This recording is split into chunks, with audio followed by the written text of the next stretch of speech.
Imagine there's a composer and he has just realised just yesterday on Valentine's Day that his girlfriend has just left him. His gerbil is just keeled over and died in its cage, and then just to top it all off, he goes to the fridge and realises that there is no orange juice there. For these and other upsetting situations in life, we might want to use a different scale in our music, and that scale is called the minor scale. So let's write it up here. Minor scale. Now, I certainly don't want to say it's as simple as major scale equals happy music and minor scale equals sad music, because there are lots of composers who have been able to use the major scale to produce incredibly emotional and moving pieces of music. And equally, there are lots of composers who have been able to use the minor scale to produce something that's incredibly energetic, incredibly dramatic, and incredibly exciting to listen to. So it's not as simple as major equals happy, up in the sky, upbeat, everything's going really well, and minor equals sad, down in the dumps, everything's going really badly.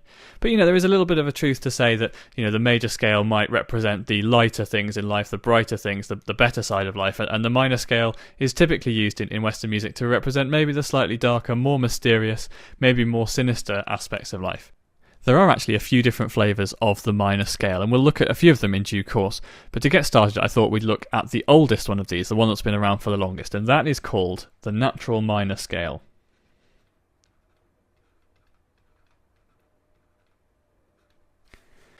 So let's see if we can get the sound of the minor scale into our heads. The easiest way to find one on the piano is to take all of the white notes that sit between A and A. You can choose any A's you want on any instrument and play the letter name notes that sit between them, and you'll get a natural minor scale. So let's have a listen to this one right here.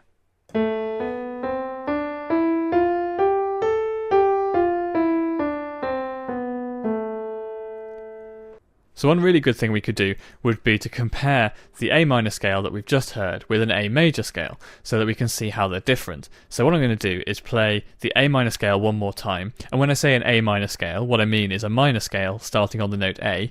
I'm going to compare that with an A major scale, which is a major scale starting on the note A. So they'll start and finish on the same note, but they'll have some different notes in between, and that's what gives them the characteristics of the major scale or the characteristics of the minor scale. So minor scale first, and then major scale, which should be a little bit more familiar.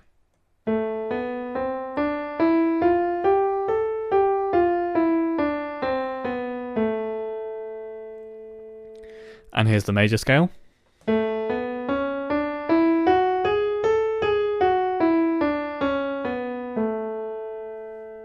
So I hope you agree there's just a few differences in the scale that make it sound a little bit brighter in the major scale and a little bit darker in the minor scale, and maybe a little bit more mysterious. And so just the same way as a major scale, if we know the correct order of tones and semitones, we can build a minor scale on any key of our instrument. It doesn't matter whether it's high on the instrument or low on the instrument, we'll always be able to build a minor scale. So let's have a go at that now. So we know we can get this natural minor scale if we start on an A here, and finish on an A, and play all of the white keys in between. So let's just stick this in here so we can highlight our scale. And so the only difference between an A minor scale and a C major scale is that they start and finish on different notes. They use exactly the same notes, and this is something very important which we will be coming back to, because it's actually not a coincidence that they use the same. They are actually related in some way. So how is this scale built in terms of tones and semitones? Well, it should be quite easy to work out, and we should be getting quite good at this now. So A to B is a tone. So the first step is a tone, which is 2 semitones. We've gone through the A sharp up to the B. Then instead of another step of a tone, which we would do in the major scale, we're going to take just a smaller step, a semitone. Then C to D is a tone. D to E is also a tone. E to F is a semitone. F to G is a tone. And then G to A is another tone. So we have a different pattern of tones and semitones here than we did when we looked at the major scale. The major scale goes tone, tone, semitone, tone, tone, tone, semitone. Whereas here in the minor scale, we're doing tone, semitone, tone, tone, semitone, tone, tone. But don't worry too much about that. It's all really about getting the sounds of these different scales into your head. And so now we know these two different patterns of tones and semitones, we should be able to build a major scale and a minor scale on any note that we like. And so regardless of what instrument you play, you should be able to build these different scales. Now, of course, when you're actually playing music, it would be very annoying to have to count through various tones and semitones. So what musicians generally do is learn these different patterns of notes so well that they're able to just conjure them up at will. So, I'm not thinking when I play a scale, that was an E flat major scale. I'm not thinking, right, so the first step is a tone, then I need to do another tone.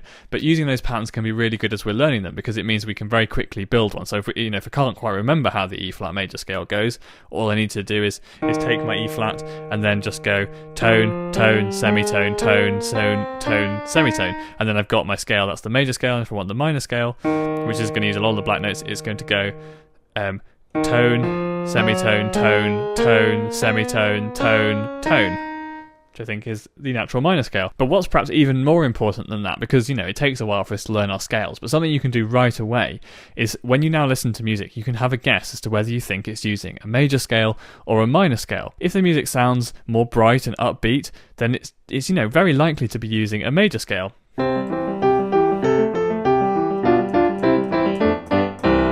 Twinkle Twinkle Little Star, perhaps the most upbeat piece of music that there is in the world, that uses a major scale. And if we were to actually play the same piece, the same melody, but using the notes of the minor scale, hopefully you'll agree it sounds a little bit more dark and a little bit more sinister.